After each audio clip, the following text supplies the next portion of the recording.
महाराष्ट्र राज्य शेतकरी दूध प्रक्रिया सेवा संघाच्या वतीने त्यांचे हे तिसरी जनरल मीटिंग होती आणि ह्या मीटिंगमध्ये त्यांनी मला सुद्धा निमंत्रित केलं होतं. त्यांनी माझा सत्कार केला, त्यांचे विशेष आभार. आणि हा करण्यामागचं मूळ कारण म्हणजे आपण मार्च 2025ला जे अॅनालॉग चीज आणि पनीर याच्या वापरासंदर्भातली जे मांडणी केली होती सभागृहामध्ये, त्याच्यानंतर जो काही दूध उत्पादकांवरती आणि संपूर्ण ग्राहकांवरती जो परिणाम झाला हा अतिशय महत्त्वाचा होता.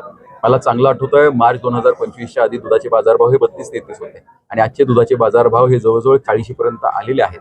त्यामुळे हे कसे वाढतील या दृष्टिकोनाचा प्रयत्न झाला पाहिजे, म्हणजे हा व्यवसायच टिकेल आणि त्याचबरोबर ग्राहकांना जे काही ते उत्पादन खातात हे दर्जेदार मिळालं पाहिजे. दुर्दैवाने जी काही भेसळ होती, ही भेसळ जर रोखायची असेल तर एक संघटना कुठेतरी पुढे येणं गरजेचं होतं आणि आता ही संघटना आलेली आहे.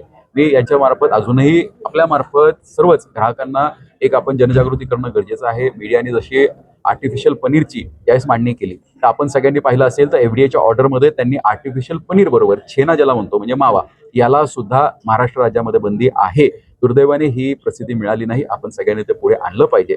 छेनाचा वापर हा प्रत्येक मिठाईमध्ये केला जातो. तो जर थांबला तर नक्कीच अजून सुद्धा ग्राहकांची जी फसवणूक होते ती थांबण्यामध्ये मोठं यश मिळेल.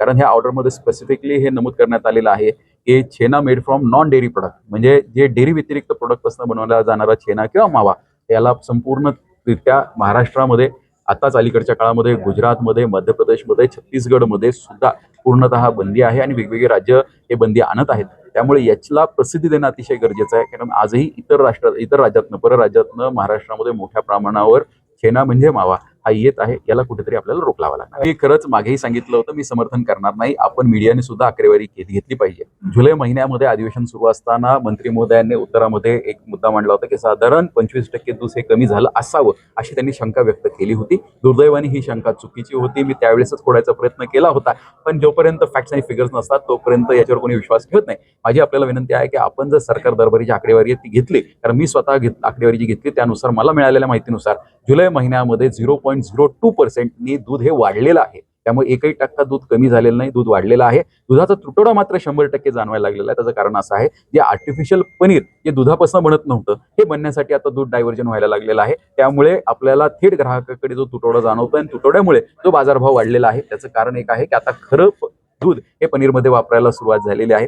राज्यात जे काही पनीर मिळतंय ते खरं मिळतंय, पण कारवाया जर ताकदीने झाल्या, ज्या पद्धतीने ऍक्च्युअलमध्ये कारवाया चालू आहेत. काही दिवसापूर्वीच छत्रपती संभाजीनगरला सुद्धा एक कारवाई केली होती आणि जवळजवळ 1400 किलो इतकं आर्टिफिशियल पनीर सापडलं होतं. या कारवाया अतिशय महत्वाच्या आहेत. ह्या कारवायांनीच याला कुठेतरी रोख लागू शकते. हे अतिशय मोठं पाऊल मुंडे साहेबांच्या माध्यमातून उचललं गेलं. त्यांचे आभार मानतो. ते लॉंग टर्म मध्ये बेनिफिट होणार आहे. दुर्दैवाने काय होतं की भेसळ करणारा एखाद दुसरा असतो, पण परिणाम संपूर्ण ह्या उत्पादकांना होतो. म्हणजे आपल्याकडे म्हण आहे की चाळीमध्ये एक कांदा जरी सरका निघाला तर संपूर्ण चाळ ही सडकी होते.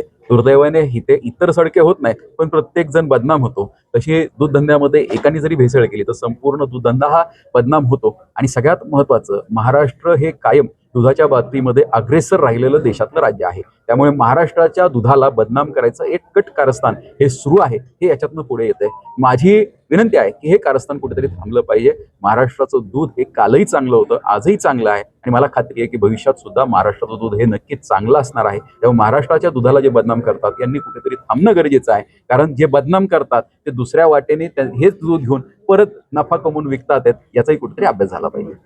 आज शेतकरी दूध प्रक्रिया सेवा असोसिएशन महाराष्ट्र राज्य याची तिसरी वार्षिक सर्वसाधारण सभा अहिल्यानगर शहरामध्ये या ठिकाणी पार पडत आहे.